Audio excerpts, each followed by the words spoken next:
আগামী 13ই নভেম্বর বাংলাদেশে নাকি লকডাউন হবে।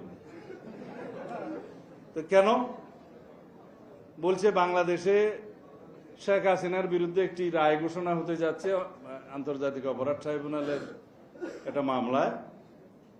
তারা ধরে নিয়েছে তাদের নেত্রীর কি হবে তারা জানে, আমরা জানি না, কারণ আমরা বিচার ব্যবস্থা বিশ্বাস করি।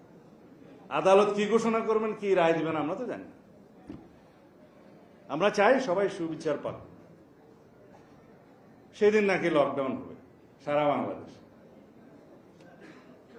আমি আসলে বেশি বিস্তৃত কথা বলতেও চাই না।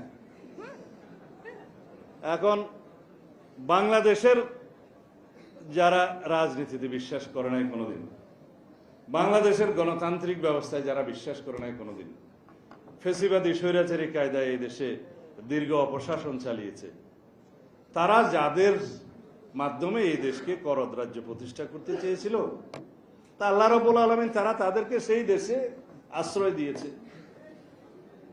অর্থাৎ দিল্লিতে তারা আশ্রয় লাভ করেছে। এখন ওখান থেকে বসে যদি মানুষ বলে না যে পাগলের সুখ মনে মনে, আওয়ামী লীগ যদি মনে করে যে 13ই নভেম্বর বাংলাদেশের মানুষ তাদের আহ্বানে সাড়া দিয়ে লকডাউন করবে, তাহলে আপনাদেরকে 5ই আগস্ট বিদায় করে দিল কেন? এই এক বছরের ভিতরে কিভাবে আপনাদের মনে হলো যে ফেসিস্ট পতিত শেখ হাসিনা এবং আওয়ামী ফেসিবাদী শক্তির পক্ষে বাংলাদেশে লকডাউন আপনারা আহ্বান করবেন আর জনগণ সাড়া দিবে? আপনারা যদি দুঃসাহস থাকে আসেন, বাংলাদেশের মানুষ আপনাদেরকে কিভাবে আপ্যায়ন করে দেখুন।